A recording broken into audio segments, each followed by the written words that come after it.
What an honor to be able to introduce my friend and associate, Steve Albrecht. Steve Albrecht is Associate Dean of the Marriott School of Management. He is the key force behind accounting education in the world today. The path-breaking curriculum that he helped develop at the Marriott School not only propelled that program to a number 3 ranking, it also served as a model for other accounting programs around the world. Dean Albrecht's recent book, Accounting Education, Charting a Course Through a Perilous Future, is causing a revolution throughout management education.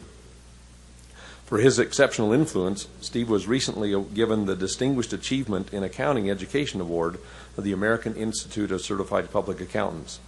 In 1997, Accounting Today named Steve as one of the 100 most influential accounting professionals in the United States. And the National Honorary Fraternity Beta Alpha Psi chose him as the Educator of the Year. He serves on the Blue Ribbon Accreditation Committee of the AACSBR accrediting body. Steve was also a wonderful and popular teacher in the Marriott School. He's consistently rated among the very best in the Marriott School. His particular specialty is fraud and white-collar crime. I have him managing my budget also.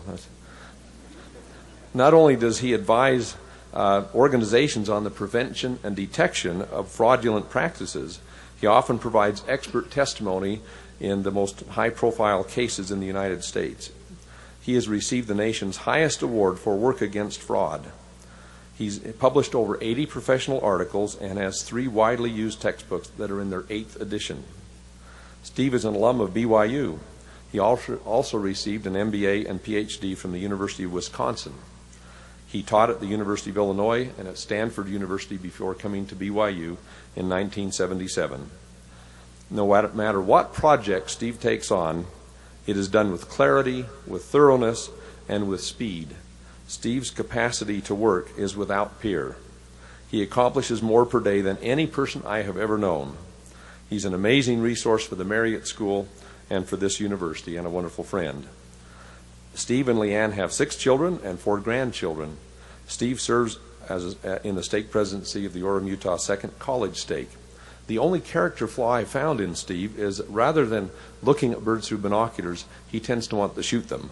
Other than that, he's just a great guy, and I'm pleased to introduce to you Steve Albrecht. Thank you, Ned and President Bateman, for those introductions. One of the great highlights of my career is working with Ned Hill, Lee Perry, and others in the Marriott School Dean's Office, and with my colleagues in the Marriott School and in the School of Accountancy and Information Systems in particular. How about that Cougar football team? Isn't that something? Last Saturday, I was in Washington, D.C. attending some meetings, and many of my colleagues around the country were talking about BYU football, so I just had to make a comment. I am deeply honored to be receiving this award today. Because there are so many deserving faculty members, I never imagined that I would be the recipient. Carl G. Mazur, after whom this award is named, is one of the great pioneers and educators in these latter days. Not only was he the first principal of Brigham Young Academy, but he was also a man of deep integrity and one who taught in a spirit of love and affection. Born in 1828 in Germany, he was baptized at an early age at midnight to avoid the threat of persecution. Having studied fraud and dishonesty throughout my academic career, I believe Carl G. Mazur offered one of the best and most insightful definitions of integrity when he said, "I have been asked what I mean by my word of honor. I will tell you. Place me behind prison walls of stone ever so high, ever so thick, reaching ever so far into the ground. There's a possibility that I might escape. But stand me on the floor and draw a circle around me and have me give my word of honor never to cross it. Can I get out of the circle? No, never. I would die first." I am grateful to Carl G. Mazur for his example of service and integrity, and I'm also grateful to his family and friends who have made this award possible. Since receiving this award, I have given considerable thought to what I should say today. The major debate I've had in my mind is whether I should make this forum more technical, based on my research, or whether I should say something that would have more general applicability to all of those of you who are here.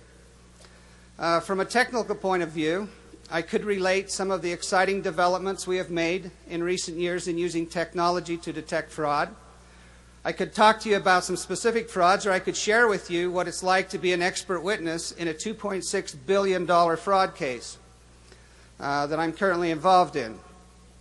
Instead, today I've decided to integrate only a few research findings in a general discussion that I hope will be more interesting and beneficial to all of you. I'd like to start by relating three brief stories. The first is a story about a man named Harry Truman, not the U.S. president, but another man by the name of Harry Truman. He lived in a cabin on Mount St. Helens. A number of years ago, when it was feared that there would be a volcanic eruption on the mountain, the officials were warning all residents to quickly evacuate their homes. When they asked Harry Truman to leave, he told them that he had lived on the mountain all of his life, that he thought it would be safe, and even if it wasn't, he was going to stay. When Mount St. Helens erupted a few days later, it blew ash, rocks, and Harry Truman 2 miles into the sky. The second story is about a United Airlines pilot. A number of years ago, it's not the one you're thinking of. A number of years ago, an airplane took off at night from Portland on its way to Denver. Inside the cockpit was the pilot, a co-pilot, a navigator, and another full captain who was deadheading, meaning he was flying back to Denver to bring back an empty airplane. The flight was uneventful until they neared the Denver airport. When the captain attempted to put down the landing gear, there were no indications that the gear was down and locked. Fearing that the landing gear wasn't fully engaged, the captain radioed the tower expressing his concern. They told him to fly over the tower and they would try to do a visual inspection of the landing gear. When he did, the tower radioed back that it appeared that the landing gear was down, but they couldn't be certain whether it was fully locked. The captain told the others in the cockpit that he was going to circle the airport one last time to consume more fuel and then they would land. The navigator said he had been charting fuel usage and mileage during the entire trip and that there wasn't enough fuel to circle the airport again.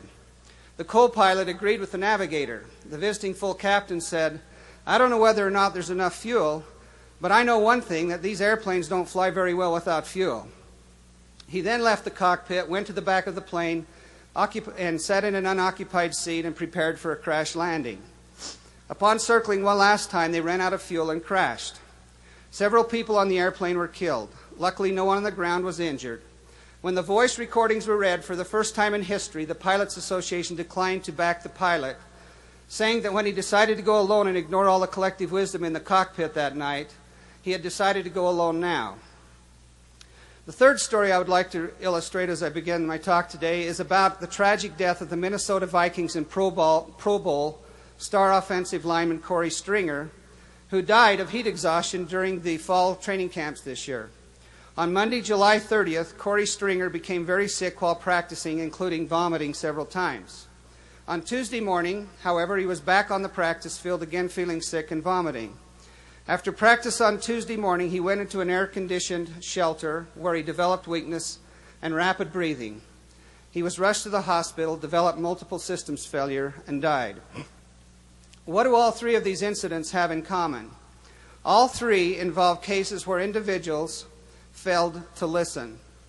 Both Harry Truman and the United Airlines pilot failed to listen to other people. Corey Stringer and others around him failed to listen to Corey's body, telling them that the heat and intensity of the workouts were too much for his 330-pound frame.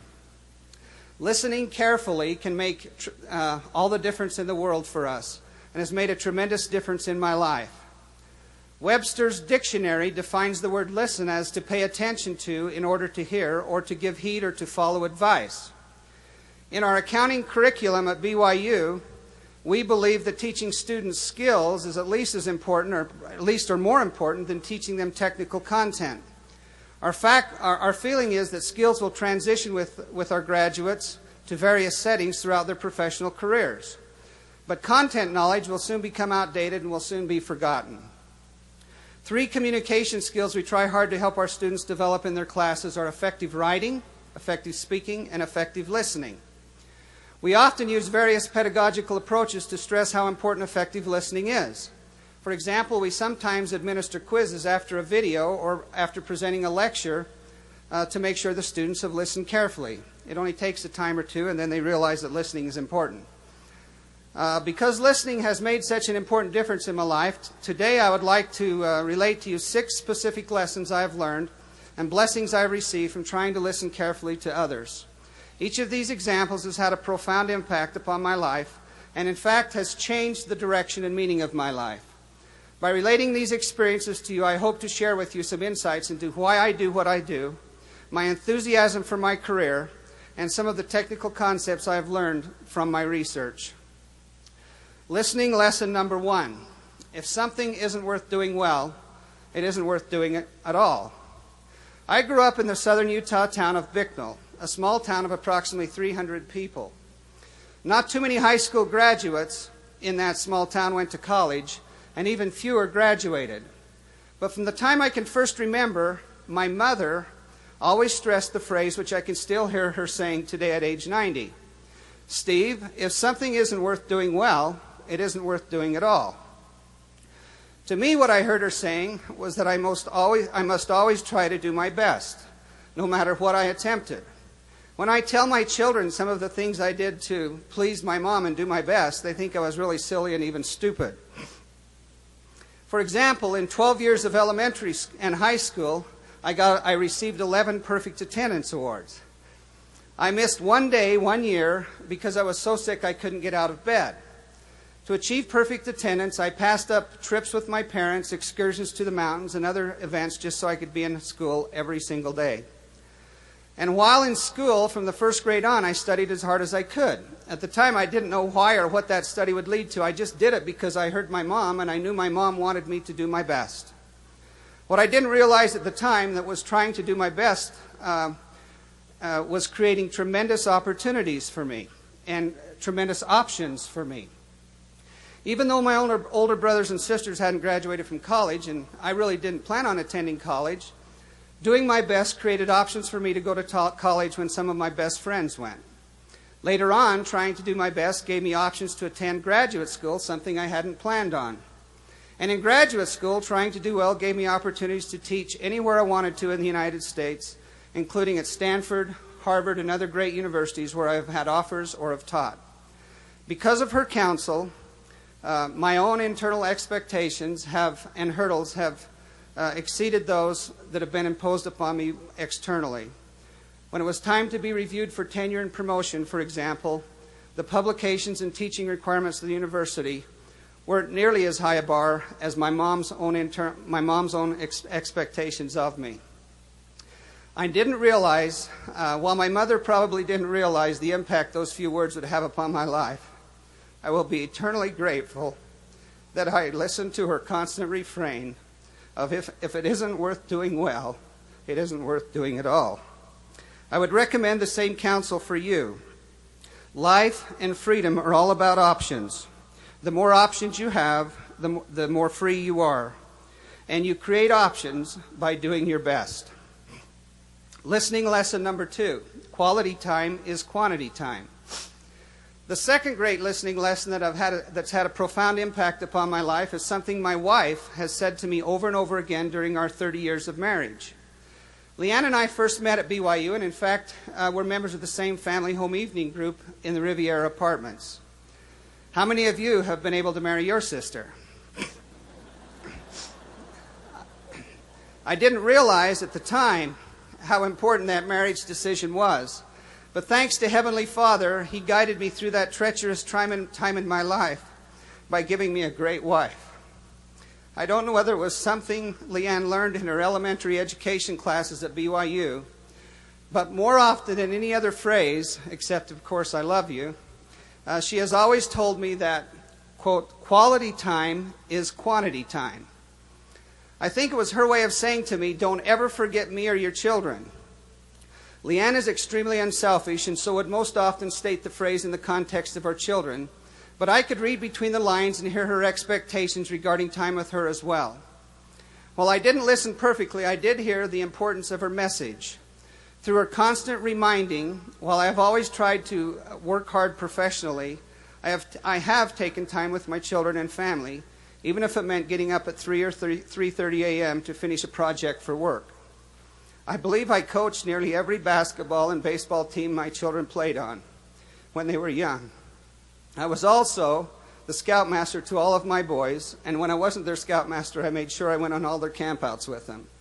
I spent considerable time teaching them how to fish, look or at least study birds, and camp. And when they have had ball games, piano concerts, or other types of concerts or performances, I've always been there with my wife. To this day, I have never missed a week writing to my 4 sons who have served missions, and I'm looking forward to writing to Devin when he enters the mission home in January.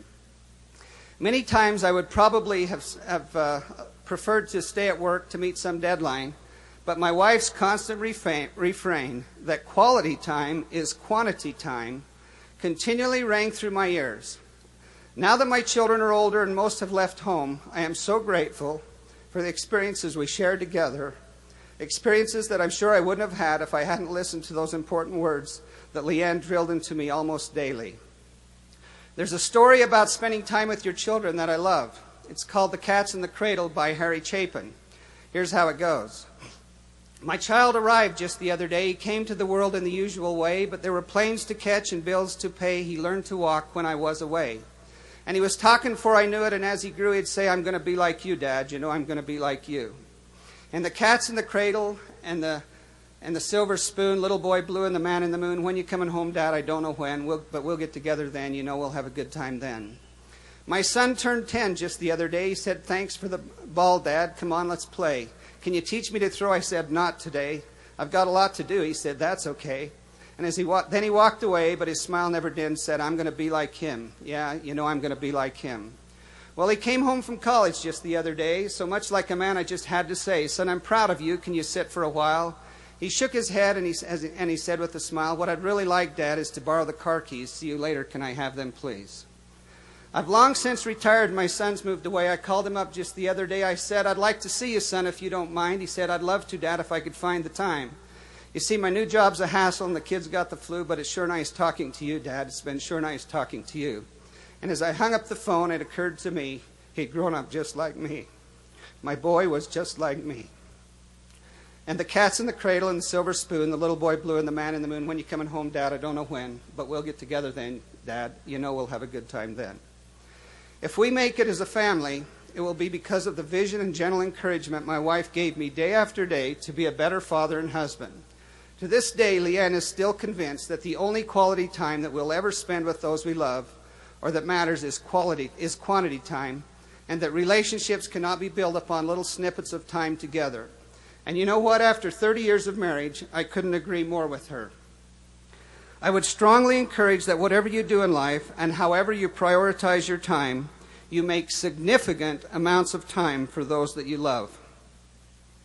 Listening lesson number 3. Listening opens new doors. Following graduation from BYU, I went to work for a Big 5 accounting firm in Salt Lake City. In those early years after graduation, Leanne, who was from Wisconsin, became somewhat homesick for the green grass, trees, and tall corn of the Midwest. Staying home alone every day to tend our newborn son, I would often find her feeling quite lonely for her home in Wisconsin. In August 1972, after working for only 1 year in Salt Lake City, we were visiting her parents in Milwaukee. One day while there, we decided to drive to Madison, 70 miles away where the University of Wisconsin is located. I dropped Leanne off at a friend's and then went to visit the University of Wisconsin campus. I toured both the law school and the business school. I thought that maybe after another year in Utah, we might consider going to graduate school there where Leanne could be closer to home. Not permanently, you see, but just for a time. While walking through the business school, I ran into a professor named Jim Bauer. While Jim is not particularly famous or well known, I will be eternally grateful for the time he spent with me and for his guidance in my life. As I think back on that occasion, now I suppose I looked like I didn't know what I was doing, and so he stopped me and asked if I needed help. I told him who I was and that I was just visiting the campus and for the first time, and that maybe I would be interested in coming to school there next year. He invited me into his office where he asked me about my grades and my undergraduate education. Learning that I had graduated from BYU, which he spoke very highly of, He said to me, "Steve, if you'll show up on this campus 3 weeks from today, we'll admit you into our MBA program right now and give you a teaching assistantship to help you finance your education." Trying to understand what he was saying, I listened very closely and determined that he was offering me free tuition and a stipend for teaching introductory accounting. During the following 3-week period, we returned to Salt Lake City, sold our home, quit work, moved 1,500 miles, and enrolled in the MBA program at the University of Wisconsin. To this day, I have still not applied to graduate school. But that's not the end of Jim Bauer's influence in my life. After a week or two of school, he called me into his office and asked me if I was interested in pursuing a PhD. Not really knowing what a PhD was, again, I listened carefully. After he finished describing what a PhD would give me the option of either going back into public accounting or teaching at the university, I said, "I don't think so." He then offered some advice that changed my entire career. He said, "Steve, just in case you change your mind, let's complete your MBA course requirements by having you take PhD level classes. Instead of taking MBA statistics, for example, take PhD level statistics." Hearing my mother say in my mind, if something isn't worth doing well, it isn't worth doing at all, I agreed, and 3 years later graduated from the University of Wisconsin with both my MBA and PhD. When I was nearing graduation, Professor Bauer called me into his office one last time. This time he asked me what my plans were upon graduation. I told him that I was planning on returning to public accounting and informed him of an attractive offer I had received to be a manager in a Big 5 CPA firm. In his kind way, he encouraged me to try university teaching, saying that I could always go back into public accounting if I didn't like it. And he told me not only to teach, but to interview only with the best schools, not just anywhere. Fortunately, I listened to Jim Bauer, who is now deceased, and have had a great career teaching at some very good schools, including BYU, Stanford, and the University of Illinois. I remember having long talks with my wife after each meeting with Professor Bauer. We would ask ourselves why he was telling me what he was telling me and what he was really saying. I will be eternally grateful for Jim Bauer's loving help and kindness, and that I listened and learned from what he said. I learned 2 valuable lessons from Professor Jim Bauer. The first is that if you give other people a chance and you listen to them, other people can create options and opportunities for you. The second lesson I learned is that the impact that you or I can have on others by taking a little time to help and mentor them is very, very significant. Listening lesson number 4, service is important. I don't know how many of you have ever walked into the east side of the Tanner Building. I hope all of you have. There greeting you as you enter on the 4th floor is a bronze bust of Nathan Eldon Tanner engraved with the following words: "Service is the rent we pay for living in this world of ours." I don't know whether those words mean anything to you, but ever since coming to BYU, I've been unable to get them out of my mind. And in fact, they have guided much of what I've done throughout my entire career. Nathan Eldon Tanner is one of my heroes. And if he says that service is important, then it's important to me. While I never heard him state those words personally, listening and looking at that service phrase has changed my life. Based on that inscription, I made a commitment early as a professor that I would never decline an opportunity to serve, and that when I did serve, I would try to do my best. That motto has provided both me and my family with great opportunities and experiences. Because of my service, which started small, I've had the opportunity to be president of 4 major professional organizations. I have also been able to take my family with me on both national and international service experiences. Whether it's been in the church, the community, or in my profession, service has brought great joy and opportunities to me and my family. Let me just relate one service experience. A few years ago, I was serving as president of the American Accounting Association, the 10,000-member organization of accounting professors. That year, our annual meeting was in New Orleans, and I was in charge. Because our group occupied the entire Hilton Hotel, and because I was president, I was given the presidential suite to stay in with my family. I remember walking into that 4-room, 1,500-square-foot suite with all kinds of cookies, fruit, soft drinks, and other goodies laying around, and hearing my children almost unanimously yell out, "Wow, is this what you get when you're the president?" They had never before stayed in any place like that, and just that experience alone opened up their eyes to the extrinsic rewards that come from service. Since then, they have been disappointed every time we've stayed in a hotel. I hope I have been able to teach them that even with the nice hotel rooms we stayed in, The intrinsic rewards of service have far outweighed the extrinsic rewards that we've received. I will always be grateful to the words of Nathan Eldon Tanner about service, and that somehow I couldn't pass his statue without listening to what he was telling me. I would strongly recommend to you that you become engaged in service to others. When you reach outside yourself and assist others, you both forget about your own problems and you receive great rewards and satisfaction from lifting others. Listening lesson number 5, you can learn from others' mistakes. Another phrase I heard loud and clearly, especially in the early days as a professor, loudly and clearly, was to publish or perish. While I have conducted research in many areas, I'm probably best known for my work on white-collar crime and fraud. How would you like to be known as a fraud expert? Over the years, I have studied or talked with several people who have committed fraud either directly or indirectly. I've listened carefully to them and have learned much. Let me share with you some of the lessons I've learned from those who have made the financial mistake of committing fraud. First, I have learned that spending more than you make is always bad. Most people who spend excessively initially cover their financial shortfalls by borrowing, using plastic, or begging. Eventually, however, after they have exhausted all other options, they sometimes steal. Fraud is motivated by 3 factors that we call the fraud triangle: a perceived pressure, perceived opportunity, and some way to rationalize the fraud as acceptable. Fraud's like fire. It takes 3 elements for a fire to occur: heat, fuel, and oxygen. There can never be a fire unless all 3 elements are present. Firefighters are smart.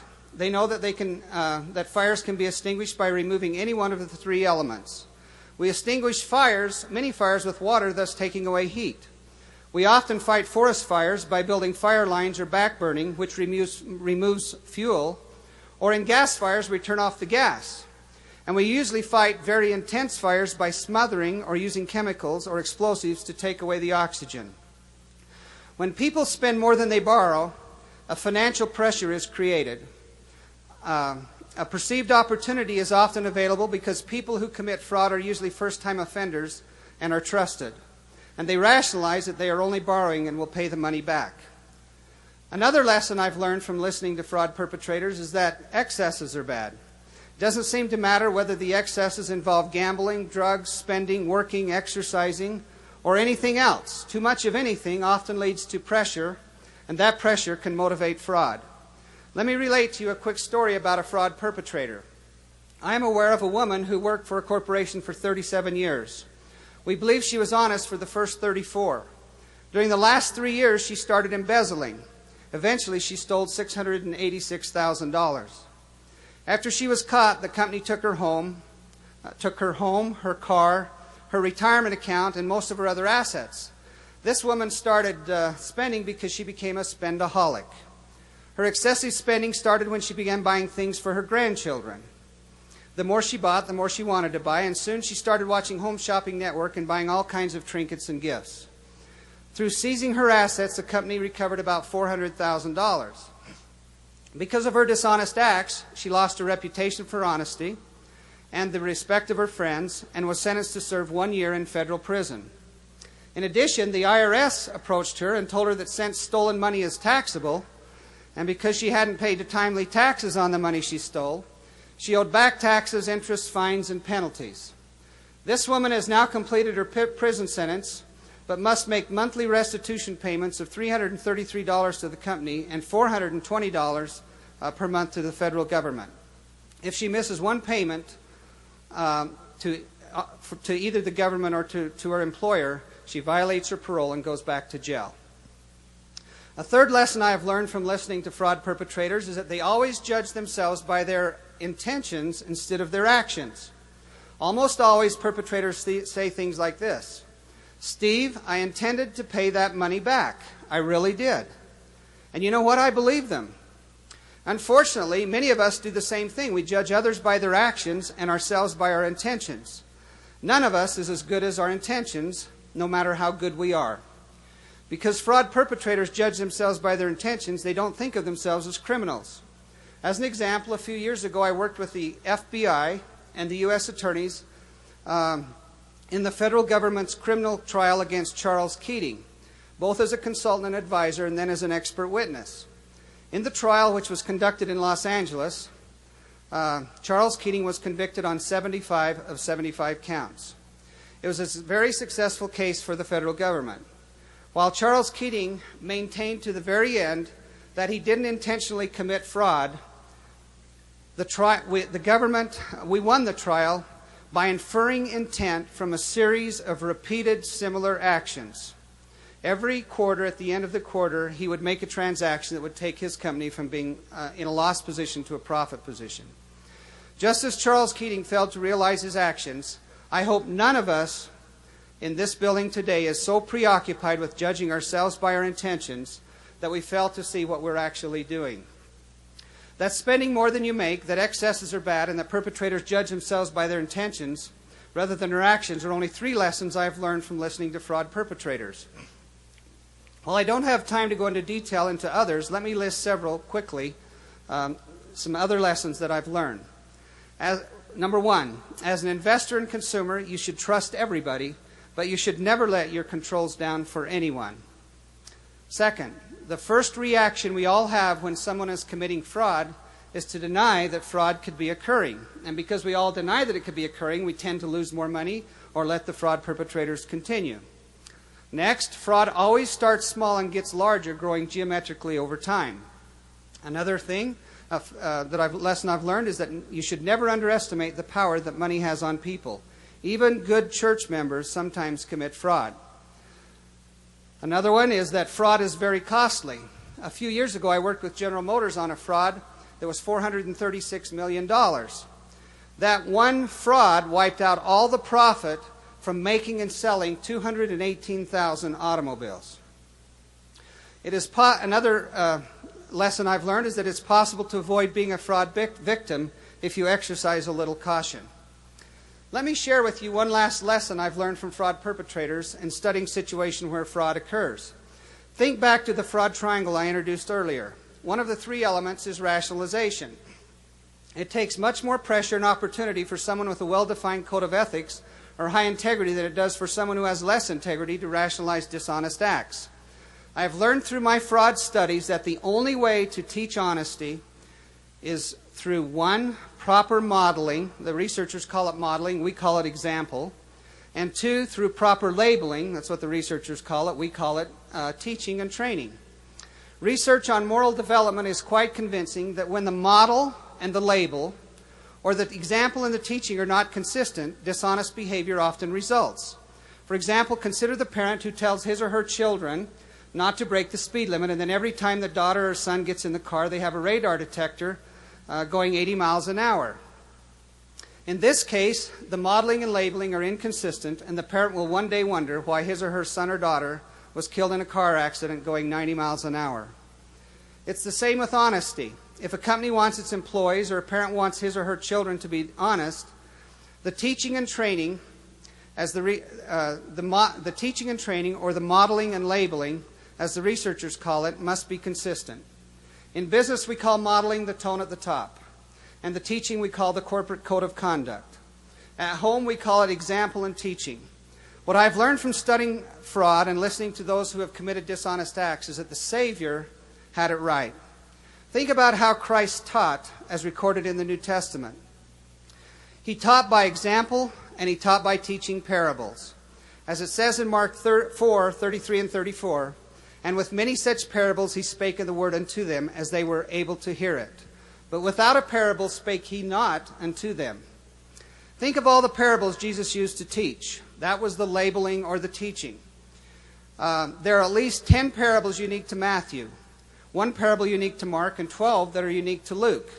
Indeed, Christ was the great teacher, and my studies of fraud have only heightened my understanding and appreciation of how effective he was.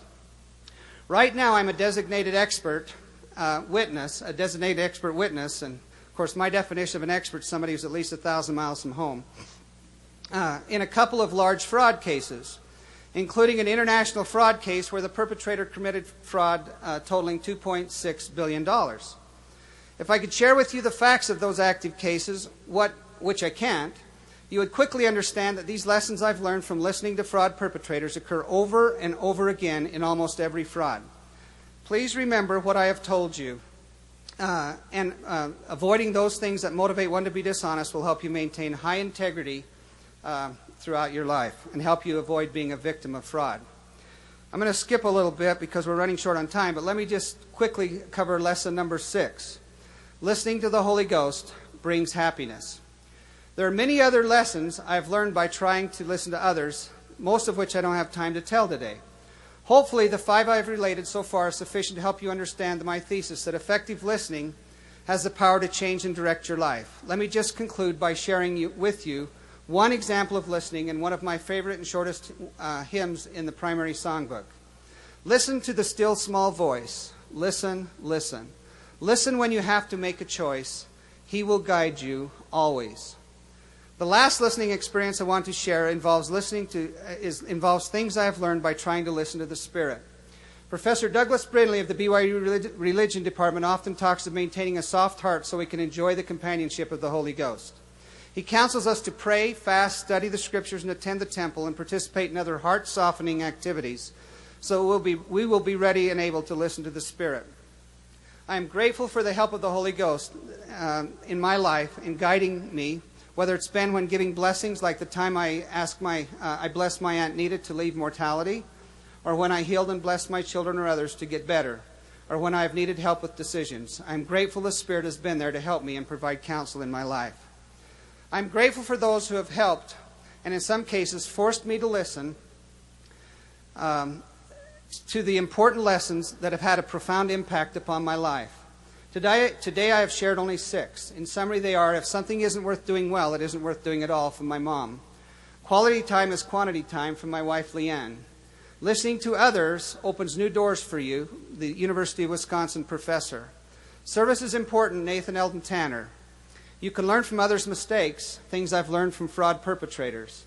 Listening to the Holy Ghost brings happiness. I'm also grateful for the opportunity I've had for the past 25 years now to teach at the Lord's University. In my various service capacities, I've had many opportunities to visit and speak at other universities, and there's no place like BYU. As professors, we have more academic freedom here, especially to integrate what is eternally important with what's important in this life than at any other school. I always tell colleagues around the country that there are 4 ingredients to being a successful academic program: 1 outstanding students, 2 outstanding faculty, 3 outstanding curriculum, and 4 outstanding alumni and recruiter support. There's no finer or brighter students anywhere than you who attend BYU. I would stack you up against the students I taught at Stanford any day of the week. Similarly, I would match our faculty, especially with respect to teaching, against the faculty of any school in the world. And thanks to my colleagues in the Marriott School, we have an outstanding curricula that are constantly evolving in an environment of continuous improvement. And there are few schools in the United States that can boast the tremendous support or recruiter interest that we have at BYU. Indeed, this is a great place. BYU has had a profound impact upon my life. I am thankful for great colleagues. Much of what I am today I owe to my BYU experience. I want you to know that God loves you and that He loves me. He wants us to be happy and He wants us to succeed. Being here at this university right now will give you more opportunities and options than anything else you could be doing in your life at this time, anywhere. May the Lord bless you as you listen and learn from those around you and from the Spirit is my prayer. In the name of Jesus Christ, amen.